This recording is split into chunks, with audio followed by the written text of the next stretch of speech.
이제 솔로몬 이후에 이스라엘이 북이스라엘과 남유다 이렇게 두 나라로 이제 갈라지게 됩니다. 이제 그 북이스라엘과 남유다로 이제 갈라진 후에 이 남아북 유다, 이제 우리가 유다에도 이제 남쪽에 있어서 남유다라고 얘기합니다. 그래서 이 남유다에는 20명의 이제 왕이 있었습니다. 그 중에서 히스기야는 이제 13번째 그런 왕이었습니다. 이 유다에 이제 그 있었던 총 20명의 왕 중에서 이제 우리 흔히 이제 선한 왕, 악한 왕으로 이제 나누는데 바로 하나님을 잘 섬겼던 왕들은 선한 왕이라고 불렀고 하나님을 잘 섬기지 못했던 하나님 앞에 우상 숭배를 하고 죄를 저질렀던 이제 왕들은 악한 왕이라고 이제 불렀었습니다. 그래서 이 당시에 유다의 그 20명의 왕들 중에 하나님을 잘 섬겼었던 그런 선한 왕은 6명에 불과했었습니다. 즉 이제 나머지 이제 그 14명 중에서 2명은 이제 그 중간에 있었던, 그러니까 이제 잘 섬겼다가 또 못 섬겼다가 했었던 그런 이제 왕이었고, 또 14명은 이제 악한 왕, 그러니까 하나님을 12명은 이제 하나님을 잘 섬기지 못했었던, 오히려 이제 그 우상 숭배를 하고 하나님의 성전을 거역했었던 이제 그런 이제 왕들이었습니다. 그래서 이 히스기야는 바로 그 6명의 선한 왕, 즉 이제 하나님을 잘 섬겼었던 그러한 왕들 중에 이제 한 명이었습니다. 그런데 이제 그 아버지가, 즉 이제 히스기야 왕의 이제 아버지는 이제 아하스 왕이었는데, 이 아하스 왕은 그 유다의 왕들 중에서 손꼽히는 그런 이제 악한 왕이었습니다. 즉 이제 그 당시에 정말 하나님의 그런 성전을 더럽히고 우상 숭배를 위해서 자신의 그런 아들을 이제 우상에게 제물로 이제 바치기도 하고, 또 하나님의 성전에다가 이제 그런 이제 우상의 그런 이제 신전을 만들어 놓기도 하는 등 상당히 매우 폐역한 하나님 앞에 아주 커다란 죄를 저질렀었던 그런 이제 악행을 저질렀었던 왕이 바로 이 히스기야의 아버지 아하스였습니다. 그래서 이 아하스가 그렇게 이제 종교적으로 하나님 앞에 너무나도 타락한 나머지 결국 하나님께서는 진노를 하셨고, 그래서 이 아하스의 그런 이제 왕이, 그 아하스 왕이 이제 있던 당시에는 그 주변에 아람과 또 북이스라엘이 계속 이 유다를 침공을 해옵니다. 그러다 보니 이제 계속해서 이제 전쟁을 치르다 보니까 국력이 이제 많이 약해져서 그 당시 이제 그 주변에 이제 가장 강대국이었던 아수르의 도움을 받으려고 합니다. 그래서 아수르에게 이제 여러 가지 조공도 하고 이제 아무래도 이제 아부를 참 많이 이제 했었죠. 그런데 이제 그렇게 이제 많이 아주 그 아수르의 도움을 받아서 어떻게든 좀 해보려고 했지만 결국 이 아수르는 받아먹은 것만 이제 다 받아먹고 이제 유다를 배신을 하게 됩니다. 그래서 그 배신을 통하여서 바로 나라가 망할 지경에까지 이르게 되었습니다.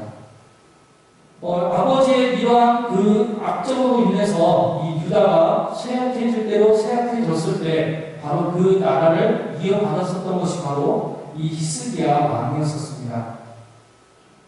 이때 히스기야의 나이가 바로 그 25세였었죠. 그리고 25세였고 그 이제 왕이 된 후에 29년 동안 유다를 통치를 하게 됩니다. 그런데 이제 이 히스기야가 왕이 되고 이제 6년이 지난 다음에 이 북이스라엘이 멸망을 당하는, 아수르에게 이제 멸망을 당하는 그러한 사건이 생기게 됩니다. 이 북이스라엘의 멸망은 그 당시 이 유다에게도 엄청난 그런 충격으로 그 다가온 그런 사건이었었는데요. 이제 그 당시에 이제 북이스라엘과 남유다가 별로 이제 사이도 좋지 않고 서로 티격태격하며 이제 그 전쟁도 하고 이제 그런 사이긴 했지만은 어쨌든 그들은 이제 하나님을 믿는, 하나님을 믿음으로써 하나님을 믿는 이제 하나님 안에서 한 형제라는 그런 이제 믿음이 깔려 있었기 때문에 비록 이제 그런 이제 평소에 이제 쓰다하는 그런 사이였지만 그 북이스라엘의 멸망은 남유다의 입장에서는 전혀 생각해 본 적이 없었던 그러한 엄청나게 큰 사건이었습니다. 그 전혀 예상하지 못했었던 이러한 북이스라엘의 멸망이라는 그런 충격 때문인지 이제 히스기야는 유다가 신앙의 근본으로 돌아가야 된다는 생각을 이제 하게 되었고요. 그래서 아주 철저한 종교개혁을 단행하기 시작합니다.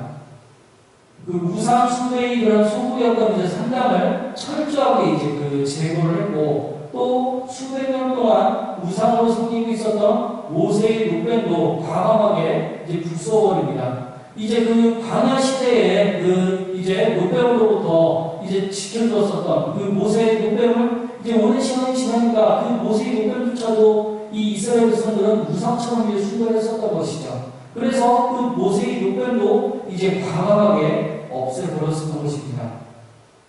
그리고 히스기야는 모든 일에 모세의 율법에 순종하고 또 하나님께 의지하면서 왕으로서 먼저 신앙의 모범을 보입니다.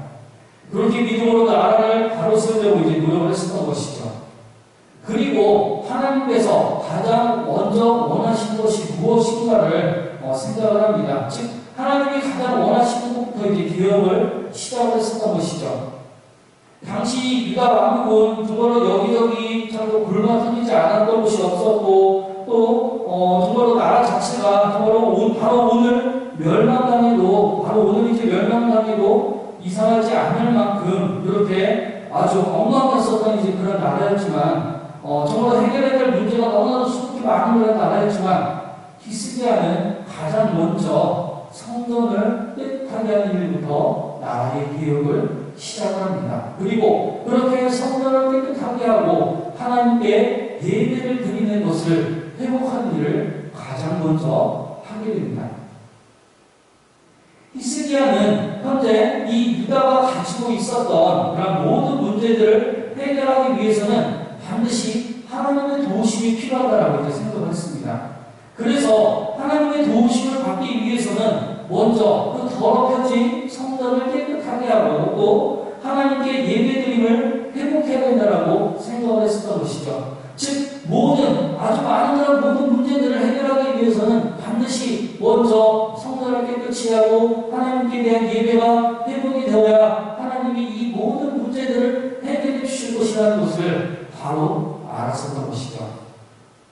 그리고 이러한 히스기야의 현명한 선택은 이제 다 쓰러져가던 유다 왕국의 새로운 활력을 불어넣게 되고 이제 유다 왕국이 다시금 바로 설 수 있는 그러한 원동력을 불어넣게 됩니다. 북이스라엘처럼 바로 오늘 멸망을 당해도 이상한 것이 없었던 나라를 다시 살리게 된 것이죠. 그런데 이제 한참을 이 유다의 부흥을 위해서 수고하던 어느 날 히스기야는 이사야 선지자로부터 자신의 삶이 얼마 남지 않았다라는 그런 이야기를 듣게 됩니다. 이때가 히스기야가 이제 왕이 된 지 14년이 된, 그러니까 히스기야의 나이가 39살이 되었었던 그러한 해였습니다.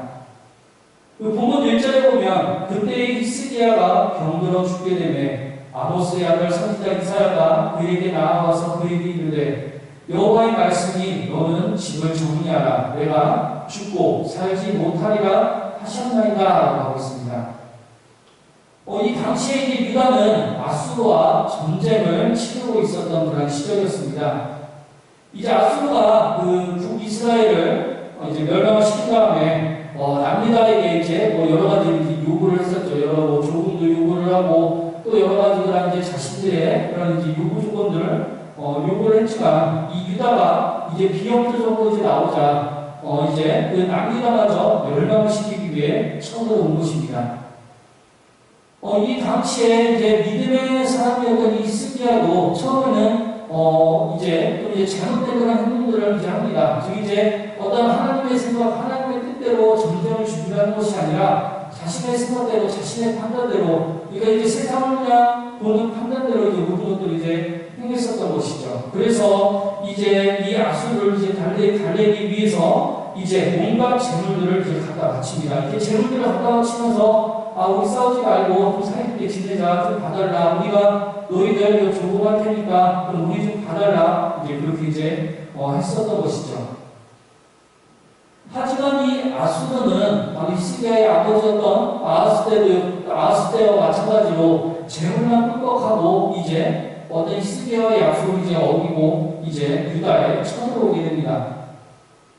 이런 상황이 되자 히스기야는 이제 자신의 그런 잘못된 행동들을 이제 바로 반성을 합니다. 하나님의 뜻대로 하지 않고 자신의 자신의 생각대로 전쟁을 이제 진행하려고 했던 외교 사람들을 진행하려고 했던 자신의 잘못을 철저하게 반성하고 하나님 앞에 이제 회개를 하죠. 그리고 전열을 받아보면서 이제 하나님의 뜻대로 하나님의 방법대로 아수르와 전쟁을 치르는 준비를 하게 됩니다.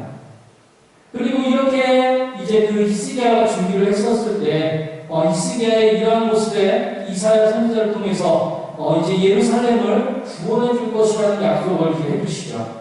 그리고 그날 밤에 여호와의 천사가 아수르 진영에 이제 나타나서 그 아수르의 군사 18만 5천 명을 전멸을 시킵니다. 그리고 결국 하나님과 함께한 그 전쟁에서 이제 대승을 거두게 되죠. 이 전쟁의 승리의 의미는 무엇이냐면 바로 하나님의 다스림을 인정을 하고 하나님의 뜻에 순종을 하고 또 하나님의 말씀대로 움직임으로써 이룰 수 있었던 승리였다는 것입니다. 많은 그런 이제 이스라엘에 대한 전쟁들이 그렇습니다. 바로 이제 하나님의 뜻대로 했었던 하나님의 뜻대로 진행했었던 그런 모든 전쟁들은 승리하였지만 하나님의 뜻대로 하지 않고 인간의 생각대로 판단대로 육신대로 했었던 전쟁들은 이스라엘이 결국 승리를 할 수 없었죠. 그런데 이 히스기야에게 또 하나의 문제가 찾아옵니다. 그것은 바로 이제 자신의 죽음이 얼마 남지 않았다라는 것을 이제 알게 된 것이죠. 20장 그 7절의 말씀을 보면 당시 히스기야는 그 키보즈라는 이제 알았던 것으로 이제 보입니다. 이사야가 그 무화과 밭쪽을 상처에 가득히 하고 또 3일째 되는 날에 병이 낫게끔 이제 하신다라고 이제 하였죠. 그리고 병이 나았다는 표적으로 이제 해 그림자를 10도 앞으로 가게 하는 것과 10도 뒤로 가게 하는 것 중 하나를 선택을 하라고 합니다. 이제 그 히스기야는 해 그림자를 앞으로 가게 하는 것은 하나님께서 충분히 하실 수 있으니까 쉬운 일이니까 그러지 말고 10도 뒤로 가게 해달라고 이제 이야기를 합니다. 그래서 이제 하나님께서는 히스기야를 위해 해 시계의 그림자를 10도 뒤로 가게끔 하시는 놀라운 능력과 주권을 이제 보여주시죠.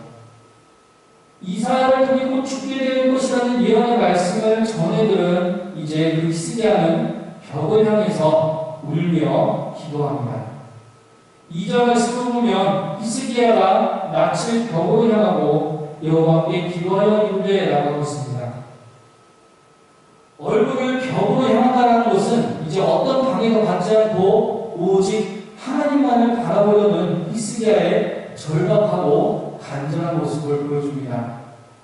그 죽음이라는 막다른 상황에서 먼저 하나님을 찾고 또 자신의 경건한 행적을 기억해 구원해달라고 호소를 합니다. 히스기야는 죽어야 하는 자신의 처지가 부당하고 또 억울하고 이제 억울하다고 불평하거나 항의하는 것이 아니라 다만 자신이 하나님 앞에서 진실과 전심으로 행했던 사실을 기억해달라고 이렇게 호소를 합니다. 3절을 보면 여호와여 구하오니 내가 진실과 전심으로 주 앞에 행하며 주께서 보시기에 선하게 행한 것을 기억하옵소서 하고 히스기야가 심히 통곡하더라 라고 합니다. 히스기야는 자신이 진실과 전심으로 주 앞에 행하였고 또 주께서 보시기에 선하게 행한 것을 기억해 주시기를 간구를 합니다. 이것은 얼핏 자신의 의의를 드러내고 또 내가 이렇게 의의를 행했으니까 제발 나를 살려달라 그렇게 이제 기도한 것처럼 보일 수 있으나 이 기도는 자신의 의의를 나타내고 또 하나님과 흥정하는 기도가 아닙니다. 왜냐하면 이제 그러한 기도는 성경의 어느 곳에서도 하나님이 결코 응답해 주시지 않는다라는 것을 이제 볼 수가 있죠. 하지만 이 기도는 하나님이 분명히 응답을 해주셨던 이제 기도입니다. 즉 그걸로 보아서도 이 히스기야의 기도는 어떤 자신의 의를 나타내고 그것을 통해서 하나님과 형성하는 기도가 아니라 정말 하나님 앞에 처절하게 간절하게 기도를 하고 있는 모습을 이제 기도를 하고 있다는 것을 이제 알 수가 있습니다. 히스기야는 자신의 의를 주장을 하면서 내가 지금까지 이렇게 왔으니 하나님 그 보상으로 나를 살려주십시오 라고 하는 것이 아니라 또 자신의 업적과 의의가 아닌 또 하나님께서 자신의 뜻을 행하고자 애쓰는 종들에게 자비를 베푸시고 또 그들의 부르짖음을 저버리지 않으신다라는 그 사실을 믿고 겸손하게 하나님의 도우심을, 하나님의 구원을 호소를 했었던 것입니다. 그리고 이러한 히스기야의 간절한 통곡의 기도에 하나님께서는 이사야 선지자를 통해 너는 돌아가서 내 백성의 주권자 히스기야에게 이르기를 왕의 조상 다윗의 하나님 여호와의 말씀이 내가 내 기도를 들었고 내 눈물을 보았노라. 내가 너를 낫게 하리니 내가 3일 만에 여호와의 성전에 올라가겠고 라고 이렇게 5절의 말씀을 통해서 응답을 해주십니다. 하나님을 향한 히스기야의 간절한 마음을 하나님께서 들어주신 것이죠. 그리고 히스기야에게 반드시 너를 고쳐줄 것이라고 하시며 또한 아수르에게서 다윗을 위해 예루살렘을 지켜줄 것이라고 그렇게 약속을 해주십니다. 히스기야의 경뿐만 아니라 지금 유다가 안고 있는 이 유다 왕국이 가지고 있는 그런 문제들을 다 해결을 해주신다라고 하신 것이죠. 이렇게 하나님께서 히스기야의 기도에 응답을 해주신 이유는 바로 이전에 히스기야의 삶과 겸손한 그의 기도 때문이었습니다. 히스기야가 그저 단순히 어떤 자신의 건강만을 위한, 자신의 생명만을 위한 기도였다면 그 기도는 응답받지 못했었을 것입니다. 하지만 히스기야는 이제 단순히 자신의 건강, 자신의 생명만을 위해서 기도를 한 것이 아니라 바로 자신의 죽음으로 인해서 유다의 개혁이 중단될 것을 슬퍼하였습니다.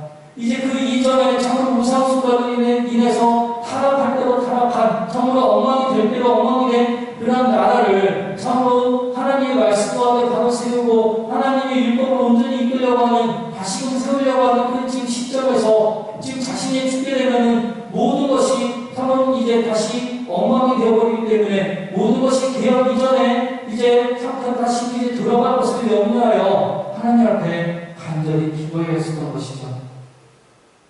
하나님께서도 바로 히스기야의 이러한 안타까운 마음을 이제 받아주셔서 이사야를 통해 이제 병이 나을 것이고 성전에 올라가서 예배를 드리게 될 것이라고 말씀해 주십니다. 6절을 보면 내가 내 나라에 15년을 더할 것이며 내가 너와 이 성을 아수르 왕의 손에서 구원하고 내가 나를 위하고 또 내 종 다윗을 위함으로 이 성을 보호하리라 하셨더라 라고 합니다. 하나님께서는 히스기야의 병을 고쳐주셨을 뿐만 아니라 그 생명을 15년이나 연장을 시켜주십니다.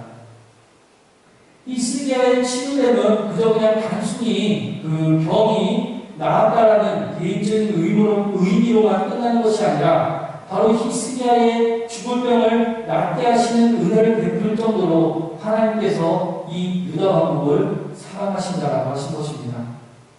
하나님께서 물론 히스기야를 아끼고 사랑하셨지만 그것보다 더 바로 그 지금 유다 왕국을 이끌고 있는 유다의 왕인 이제 히스기야가 지금 쓰러지게 되면 바로 하나님이 사랑하시는 이 남아국 유다가 쓰러질 수도 있기 때문에 바로 히스기야를 살려주시고 그 히스기야를 통해서 이 유다를 다시 세우시려고 하셨던 것이죠. 즉 하나님께서 유다를 사랑하셨기 때문에 히스기야의 계획을 통해 이 남아국 유다가 하나님께로 온전히 돌아서기를 원하셔서 바로 히스기야에게 새로운 기회를 은혜로 더하신 것입니다. 하나님께서는 히스기야뿐만 아니라 성경의 많은 믿음의 사람들에게 늘 새로운 기회를 주셨습니다. 그리고 그 기회는 오늘을 살아가는 우리들에게도 늘 주십니다. 그런데 하나님이 우리들에게 주시는 그 은혜는 나만을 위한 그런 은혜가 아닙니다. 하나님께서 히스기야에게 주신 은혜가 히스기야만 사랑하시기 때문에 은혜를 주신 것이 아니라 바로 유다 왕국 자체를 사랑하시기 때문에 그 유다를 하나님의 뜻대로 이끌려 했던 히스기야였기 때문에 히스기야에게 은혜를 더하신 것처럼 하나님께서 우리에게 주시는 은혜도 나만 그것을 독점하라고 주신 것이 아니라는 것을 우리는 알아야 합니다. 하나님께서 우리에게 주시는 은혜는 우리를 사랑하실 뿐만 아니라 우리에게 속한 가정, 우리의 이웃, 우리의 사회, 우리의 국가를 사랑하시기 때문에 주시는 것입니다. 은혜에는 책임이 있습니다. 그렇기 때문에 은혜를 받았다고 해서 교만해서도 안 되고 장난해서도 안 됩니다. 나태해져서도 안 됩니다. 허랑방탕해져서도 안 됩니다. 하나님께서 나에게 주신 은혜는 내가 그렇게 되라고 주신 것이 아니라 그 은혜를 통하여서 내가 너무더 각성하고 깨어있어서 참으로 내가 속한 가정을 위해 또 내가 속한 교회를 위해 내가 속한 사회와 국가를 위해 더욱더 그 은혜를 나누라고 주시는 것입니다. 그렇기 때문에 우리는 하나님의 그런 은혜를 참으로 내가 받은 그 은혜를 함께 나누어야 합니다. 그리고 그 은혜를 함께 나누어야 할 주변의 사람들을 생각을 해야 됩니다. 하나님께서 유다를 향한 히스기야의 눈물을 보시고 그 기도를 들어주셨던 것처럼 오늘날 우리도 그렇게 나의 가정과 나의 이웃과 나의 사회와 나의 국가를 위해서 간절히 기도해야 됩니다. 단순히 그냥 나만을 위한 그런 이제 이 기도가 아닌 참 우리 모두를 위한 이 공동체를 위한 그런 기도를 하나님께서 더욱더 기뻐하시고 응답하신다는 것을 우리는 기억을 해야 됩니다. 하나님께서는 예레미야 33장 3절을 통하여서 너는 내게 부르짖으라 내가 내게 응답하겠고 내가 알지 못하는 크고 은밀한 일을 내게 보이리라고 하셨습니다. 하나님은 나의 연약함을 그 누구보다 잘 아시는 분이십니다. 내 마음의 신음소리까지 들으시고 그 흐르는 눈물을 보시는 분이십니다. 그 하나님께 내 마음을 쏟아놓아야 됩니다. 그 하나님께 더욱더 간절히 기도해야 됩니다. 하나님의 은혜를 간구해야 됩니다. 그 은혜는 나만을 위한 은혜가 아닙니다. 나 자신을 비롯하여서 나의 가정 또한 나의 사회, 나의 이웃, 나의 국가를 위한 그러한 이제 부르짖음이어야 됩니다. 그러한 마음을 우리는 쏟아놓아야 됩니다. 그렇게 기도할 때 하나님께서는 참 히스기야의 기도를 그렇게 응답해 주신 듯이 우리의 기도 또한 응답해 주실 것입니다. 참으로 이 시간에 참으로 이렇게 하나님 앞에 기도하고자 나왔습니다. 그렇게 기도할 때 정말로 나 자신만을 위한 기도가 아니라 나의 가정과 나의 이웃과 나의 사회와 나의 국가를 위하여서 더욱더 최선을 다해 기도할 수 있는 우리 모든 아름다운 교회 성도님들이 되시기를 바라겠습니다. 함께 기도하겠습니다. 하나님 매일매일의 삶에서 하나님의 은혜를 맛보며 그 은혜 가운데 살아가게 해주시옵소서. 그러나 저희들이 하나님께서 주신 그 은혜를 나만 독점하는 이기적인 사람이 아니라 가정과 이웃과 사회와 국가를 위해 받은 그 은혜를 나눌 수 있게 해주시옵소서. 하나님의 은혜는 참으로 놀랍고 신비로운 것이기에 나눌수록 줄어드는 것이 아니라 오히려 더욱더 풍성하게 늘어나고 참된 변화와 참된 행복을 주는 것임을 저희들이 알게 해주시고 그 하나님의 은혜를 온전히 누리지 못하고 있는 세상 가운데 저희들이 하나님의 은혜를 드러내는 거룩한 통로가 되게 하여 주시옵소서. 감사드리며 예수님의 이름으로 기도드립니다. 아멘.